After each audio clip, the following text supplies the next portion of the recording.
할렐루야! 오늘도 하늘에 소망을 두고 믿음을 지키며 주의 말씀을 붙잡고 우리 아버지의 인도하심과 성령의 충만함을 사모하며 걸어가는 모든 할렐루야 교회 성도들, 또한 이 아침 함께 말씀을 나누는 모든 성도들을 축복합니다. 주님께서 우리를 선하게 인도하실 것입니다. 착한 일을 시작하시니까 주님 오시는 그날까지 우리 선하게 인도하심을 바라보며 오늘도 함께 기도하고 말씀 붙잡고 나아갑시다. 12월 18일 월요일 아침 예배 성삼위 하나님께 올려드립니다. 오늘 하나님의 말씀은 빌립보서 3장 15절부터 21절까지입니다.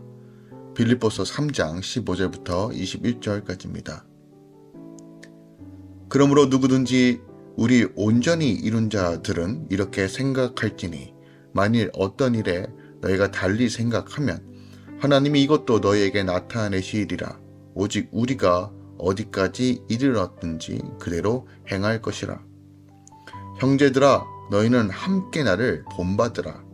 그리고 너희가 우리를 본받는 것처럼 그와 같이 행하는 자들을 눈여겨보라. 내가 여러 번 너희에게 말하였거니와 이제도 눈물을 흘리며 말하노니 여러 사람들이 그리스도의 십자가의 원수로 행하느니라. 그들의 마침은 멸망이요 그들의 신은 배요 그 영광은 그들의 부끄러움에 있고 땅의 일을 생각하는 자라. 그러나 우리의 시민권은 하늘에 있는지라.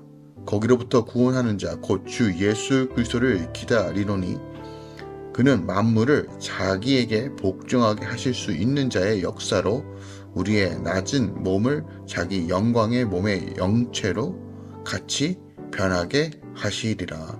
아멘. 하나님의 말씀입니다. 바울이 온전히 이룬 자들은 자신이 완전하다고 여기지 말고 어디까지 이르렀든지 그대로 행할 것을 권면하고 있습니다. 오늘 15절에 온전히 이루다라는 것은 상대적인 의미의 완전함, 즉 성숙함을 뜻하는 12절에 온전히 이루었다라는 절대적인 의미의 완전함을 말하고 있는 단어인데, 스스로 완전하다고 말한 자들에게 다시 한번 어디까지 이르렀는지 그대로 행할 것을 권면하는 것이 오늘 말씀의 핵심이죠. 또한 그리스도의 십자가의 원수로 행하는 자들은 땅의 일을 생각하는 자라라고 분명하게 지적합니다. 그러나 우리의 시민권이 하늘에 있으며 우리 주 예수 그리스도를 기다린다라고 말하고 있습니다. 어저께 3장 초반 부분에서는 바로 우리가 살펴보진 않았지만 율법주의자들과 또한 구원받았다면 그냥 아무렇게나 살아도 된다는 이런 신앙을 가지고 있는 사람들을 향한 경계와 권면의 내용이 계속 이어지고 있습니다. 성도란 구원의 완성을 위해 함께 말씀 가운데 내 삶을 치고 온전한 회개함으로 나아가는 삶을 살아야 함에도 불구하고 그렇게 살지 않는 자들이 있었어요. 즉 내가 구원을 받았으면, 영이 구원받았으면 내 삶의 육은 아무렇게나 살아도 된다라고 생각했던 사람들이, 교회의 성도들이 많았다는 것이에요. 오늘 바울은 그런 것들을 경계하고 우리가 하늘의 시민권자로서 하늘의 소망을 두어야 하는 삶은 대체 구체적으로 어떻게 이루어지는지를 우리에게 권면하고 가르치고 있습니다. 빌립보 교회 내에서는 믿음으로 말미암아 구원을 얻었던 이신치기, 즉 이신등이라는 구원의 원리를 잘못 오해하고 있어요. 물론 우리의 구원은 믿음으로 얻는 것입니다. 근데 그 믿음은 전적으로 주님께서 주시는 믿음입니다. 그리고 이 믿음은 겨더씨와 같은 어떤 그런 형태라고 우리가 이해하면 좀 더 쉬울 것 같아요. 하지만 이 믿음이 우리한테 심겨졌는데 이것을 믿음을 자라게 하는 것은 우리의 부르심과 사명이고 교회로서 살아갈 우리의 하나님 말씀 순종함으로 나아갈 방식이에요. 그런데 이미 구원을 얻은 존재로서 육신의 정욕에 따라 마음대로 살아도 된다라고 주장하는 사람들이 생겨났다는 것이에요. 굉장히 논리적이고 합리적인 생각처럼 보입니다. 그러나 이 세상에 사는 성도들은 이미 구원받은 존재인 동시에 기억하십시다. 아직 완성된 구원을 향해 나아가는 성도예요. 그래서 구원을 이해할 때 already, not yet. 우리가 구원 받았지만 구원의 완성을 향해 나아가야 함을 늘 성경은 명확하게 이야기합니다. 이미 임한 하나님의 나라, 또 하나님의 나라의 완성을 향해 나아가는 것. already 이미 임했지만 not yet 아직 완성되지 않았다는 거예요. 그래서 이 두 가지 개념을 명확하게 이해해야지만 우리가 구원에 대해서 우리가 분명한 그림을 그릴 수 있습니다. 다시 말씀드립니다. 믿음으로 구원을 얻는 것입니다. 믿음으로 우리 주 예수 그리스도 안에 있는 것입니다. 하나님의 놀라운 선물이고 은혜입니다. 하지만 아직 완성된 구원을 향해 나아가야 돼요. 즉 우리 안에 우리가 주님을 믿지 않았을 상태에서 회개의 개념은 죄에서 돌이켜 주님께로 돌아가는 개념입니다. 하지만 우리가 예수를 믿고 구원을 얻은 상태에서도 우리가 회개하며 또한 주의 말씀 가운데 살아가는 방식은 성화의 개념으로서 이해해야 돼요. 거룩한 삶의 개념으로서 이해해야 된다는 것입니다. 그러니까 이 두 가지 개념이 같은 단어를 사용할 수 있지만 전혀 다른 개념으로서 우리가 삶 가운데 적용시켜야 한다는 것이에요. 이 세상에 살면서 나 구원 받았어, 구원 듣게 받았어, 구원의 확신이 있어 라고 말하면서 실상은 구원 받지 못한 사람보다 더 문란하게 자기 마음대로 살아가는 사람들이 그때 있었다는 것이에요. 도덕과 윤리는 중요하지 않고 내 삶 가운데 예수가 드러나는 삶에는 전혀 관심이 없고 내 영이 구원받았다는 것만 주장하는 사람들.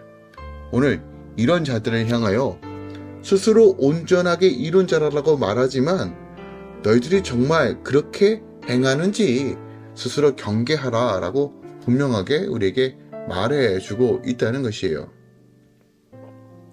특별하게 저는 18절 말씀을 묵상하기 원하는데 18절 이렇게 기록하고 있습니다. 내가 여러 번 너에게 말할 거니와 이제도 눈물을 흘리며 말하노니 여러 사람들이 그리스도의 십자가의 원수로 행했다라고 말합니다.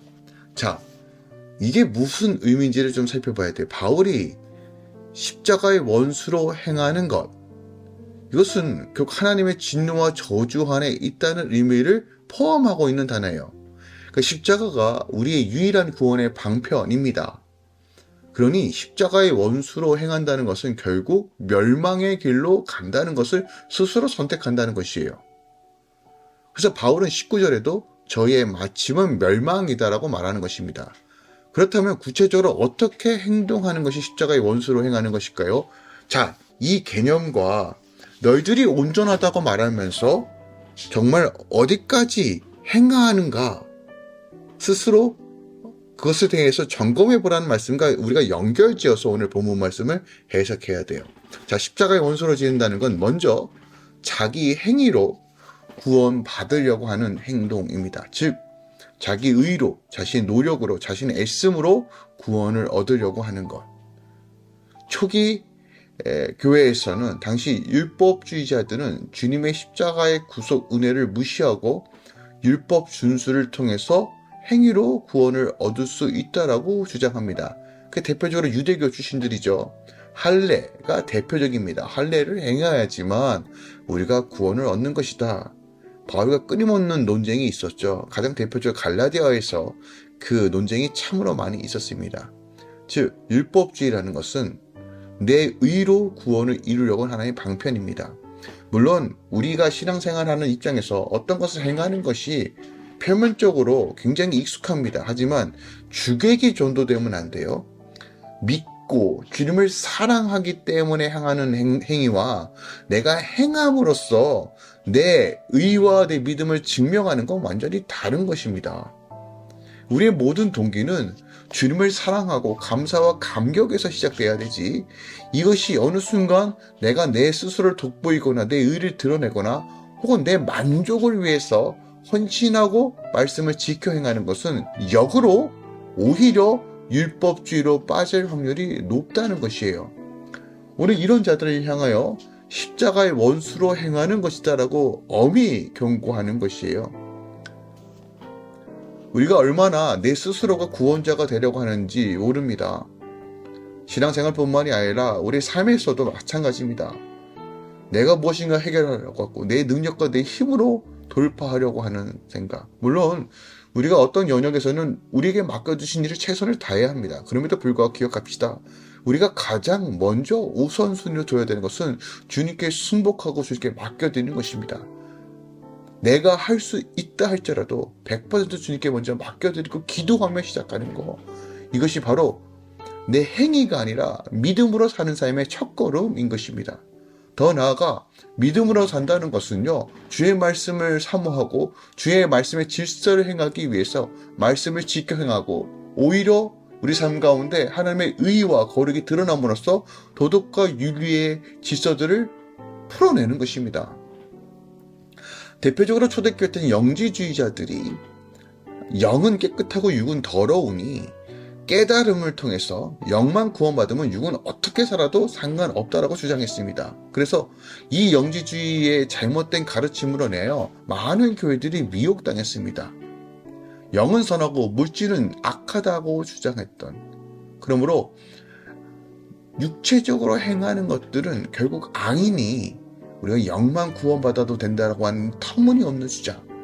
근데 문제는 당시 이런 사상들에 많이들 넘어갔다는 거예요. 근데 결국 이 내면을 보면 내 탐욕과 내 욕심을 채우기 위한 어떤 정당성을 만들기 위한 주장이었다는 것이에요. 구원, 그리고 구원을 넘어 내 육신의 정욕도 함께 채우려고 하는 양다리 신앙과 마찬가지예요. 자, 이 욕망의 끝이 무엇입니까? 타협입니다. 말씀을 말씀으로 보지 않고 자의적 해석으로 나옵니다. 오늘 그런 형태가 난무합니다. 하나님께서 금하신 것들에 대해서는 전혀 관심이 없고 내 감정과 생각과 제 해석을 통해서 이것이 다른 방식으로 해석하는 여러 가지 교리도 마찬가지고요.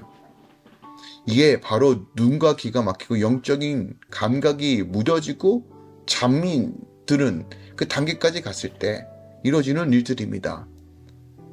어두우면 아무것도 볼 수 없어요. 눈이 뜨고 있다라도 장님과 마찬가지입니다. 오늘 바로 이것에 대한 지적을 하고 있는 것입니다. 주를 믿는다면 삶으로서 그것이 분명히 드러나야 됩니다. 주님은 자신이 가장 낮은 모습으로 오셨고 낮은 자세로 제자들을 섬기셨으며 십자가에서 죽기까지 그 사랑을 쏟아내시고 보여주셨습니다. 주님의 말과 행동에 통해서 끊임없이 스스로를 죄와 멀리 하셨고 성령의 충만함으로 나아가셨습니다. 그것이 바로 성도의 삶입니다. 특별히 오늘 19절은 십자가의 원수로 행하는 자의 특징이 나옵니다. 그들의 마침은 멸망이요 그들의 신은 배요 그 영광은 그들의 부끄러움에 있고 땅의 일을 생각하는 자다라는 거예요. 자, 정리해보면 첫 번째로 십자가의 원수로 행하는 자들의 미래는 멸망이다라고 말해요. 미래가 멸망이라는 사실은 삶의 열매를 통해서 우리가 어느 정도 짐작할 수 있죠. 주님께서는 좋은 나무와 나쁜 열매를 맺을 수 없고 못된 나무가 아름다운 열매를 맺을 수 없어 분명하게 아름다운 열매를 맺지 아니한 나무보다 찢겨 불에 던질 것이라고 말씀하십니다. 이건 마태복음 7장에 나와 있는 말씀이에요. 성령의 거룩한 열매 대신 육신의 열매를 맺는 자들은 십자가의 원수예요. 기억하세요. 하나님은 우리 열매 맺기 원하십니다. 근데 열매의 원리가 무엇입니까? 요한복음 15장의 포도나무 비유죠. 우리가 주님께 붙어있는 삶은 주의 생명이 영이 공급되어져서 내 안에 하나님의 그 충만함이 내 삶 속에 드러나는 것이에요. 육적인 삶이 아니라 영적인 삶의 열매들을 맺어질 수밖에 없어요. 그래서 변화되는 삶이 나타나는 것이에요. 두 번째로 오늘 저들의 자신들의 배를 신으로 섬긴다라고 말합니다. 바울은 이 같은 자들은 우리 주 그리스도를 섬기지 아니하고 다만 자기의 배만 섬기나니 경교하고 아첨하는 말로 순진한 자들의 마음을 미혹한다라고 로마서 16장 8절에도 기록하고 있어요. 십자가의 원수를 행하는 자는 어디로 가고 무엇을 해도 자신들의 정욕과 이익만 추구합니다. 자, 기억합시다. 예수를 믿는다는 것은 내 선택권과 내 주권을 주님께 내려놓는 것이에요. 그런데 오늘날 우리는 세상도 하나님도 겸하여 섬깁니다. 그리고 그것이 지혜라고 떠들어댑니다. 아니에요. 우리는 하나님의 말씀을 절대적 기준으로 삼아야 돼요. 양다리 걸치는 게 아니라 나와 내 집은 오직 여호와만 섬기겠다라고 하는 여호수아의 고백이 우리 삶의 실체가 되길 예수부터 축원드립니다. 세 번째로 그들의 영광은 부끄러움에 있다라고 합니다. 부끄럽다는 말은 벌거벗은 사람의 은밀한 부분을 가리킬 때 쓰는 단어입니다. 유다서 기자는요, 자기의 수치의 거품을 뿜는 바다의 거친 물결이요 영원히 예비된 깜깜한 흠악에 돌아가 유리하는 별들이라고 유다서 1장 13절에 말합니다. 또 선지자 하박국도요, 이웃에게 술을 마시우되 자기의 분노를 더하여 그로 취하게 하고 하체를 드러내려 하는 자에게 화 있을진저 내게 영광이 아니오 수치가 가득한즉 너도 마시고 너의 할례할 것을 드러내라. 여호와의 오른손의 잔이 내게로 돌아갈 것이라. 더러운 욕이 내 영광을 가리운다 라고 하박국 2장 15절과 16절에 기록하고 있습니다. 성도가 장차 영생의 영광을 받은 것과는 대조적으로 큰 수치를 당하게 된다는 것이에요. 왜 그렇습니까? 하나님을 하나님으로 섬기지 못하고 늘 제약된 것을 사랑하며 나아갈 때 이런 수치가 임한다는 것이에요. 네 번째로 그들은 땅의 일만 생각한답니다. 무슨 말입니까?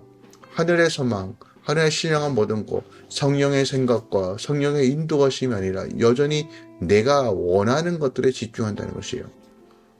육신의 일만 도모하면 이 땅의 것들만 걱정하고 내 안의 연약함과 이 땅에 무엇을 취할 것만 관심을 가지면 여러분 기억하세요. 눈이 어두워집니다. 눈이 어두워지면 분별할 수 없고요. 분별할 수 없으면 끌려가는 것입니다. 오늘 우리는 하늘의 시민권자라고 선포합니다. 즉 하늘의 백성처럼 사는 것. 우리 주 예수 그리스도의 이름을 붙들며 성령 안에서 걸어가는 삶이 바로 핵심입니다. 어떻게 해야 됩니까? 날마다 말씀으로 나를 치고 주님께서 주신 그 참된 자유함을 누리며 예수 그리스도의 이름으로 선포하며 부활의 권세의 능력으로 살아내는 것입니다. 오늘도 이렇게 기도하기 원합니다. 성령 하나님, 내 안의 연약함을 가리우시고 하나님의 능력으로 나를 채우시며 주의 말씀 가운데 살며 그 안에 참된 자유와 기쁨을 누리게 하소서. 우리 눈 안의 비늘을 벗겨주시고 우리 주 예수 그리스도의 이름의 권세가 내 삶에 온전히 이루어지게 하소서. 여전히 연약하고 부족하지만 나를 통해 일하실 주님을 오늘도 기대합니다. 주여 도와주시옵소서라고 함께 기도하며 이 아침 시작하길 원합니다. 오늘도 여러분 삶 가운데 하나님의 평안과 안식과 충만함이 할 것을 예수 그리스도로 축원드립니다. 기도하겠습니다. 사랑하는 주님 감사드립니다. 하나님 우리가 어디에 속해 있는지 알기 원합니다. 주께 속하였고 주의 백성이며 주의 몸이며 교회이며 거룩한 신부입니다. 종말론적 삶은 주님과 동행하는 삶이고 내 안에 예수가 드러나는 삶입니다. 어떤 방식으로 그것이 이루어집니까? 주의 언약의 말씀을 붙잡고 그 말씀대로 거하며 성령 안에 거할 때 이루어지는 놀라운 역사들입니다. 이 참된 기쁨을 맛보며 하나님의 즐거움에 동참하며 증거하는 성도 되게 하소서. 우리의 무dim을 깨트리시고 하나님의 그 놀라우심으로 채우는 이 아침 되게 하여 주시옵소서. 이제는 우리 주 예수 그리스도의 은혜와 우리 하나님 아버지의 놀랍고 지극하신 사랑과 성령 하나님 내지 어떤 충만 역사하심이 이제부터 영원까지 함께 계시길 축원하노라. 아멘.